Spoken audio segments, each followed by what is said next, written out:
So someone with an anxious attachment, a preoccupied anxious attachment, also known as an insecure ambivalent attachment, is going to be someone who, as a child or as an infant, the parent was hot and cold. So the parent was going to be loving and nurturing and warmth and reliable, and then at other times was going to come across as cold and unavailable, not nurturing. And that child then created an internal model or an internal schema of viewing that parent's coldness as rejection.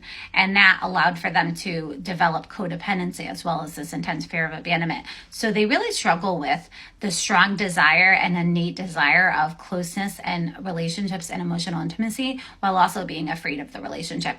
And they don't feel that they're worthy. So they're going to struggle with low self-esteem and low self-worth. They're going to have high levels of anxiety and depression.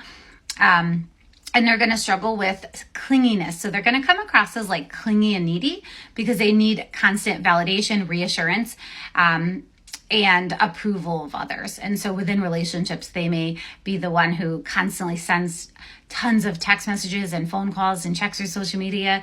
They're going to be hypersensitive to other people's changes in their behaviors and moods. This could look like a certain tone in a text message or a certain gesture on your face in an interaction, and they may be constantly scanning for rejection, disapproval, or the person no longer caring about them or liking them. And they may also need the partner to, tell them that they look pretty and constantly reassure them and give them that approval that they're seeking.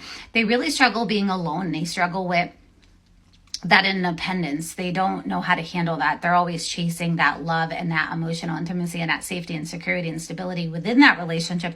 But they also struggle with those feelings of self-worthlessness, feelings of low self-worth and low self-esteem, and not feeling like they're good enough within relationships. They're going to struggle setting boundaries. They're going to engage in people-pleasing behaviors. They're going to come across as clingy or needy, but that's because of that internal system that they have created. So they perceive the parents' hot and cold behaviors as rejection. So they view themselves as rejectable and not someone that is worthy of approval or validation. So they really depend on someone else's approval and validation. And it can look similar to BPD.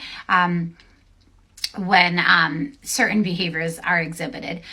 They also struggle with object consistency. So object consistency simply means when you're in a relationship, you're able to still remain feelings and retain feelings for the person that you care about, even when you're disappointed at them and mad at them, or if they hurt you. Someone with BPD and someone with an anxious attachment is unable to do so. So they're unable to see the good when they're upset and when you hurt them or when you harm them. And so they're constantly scanning for that abandonment that they perceive is going to happen within those relationships.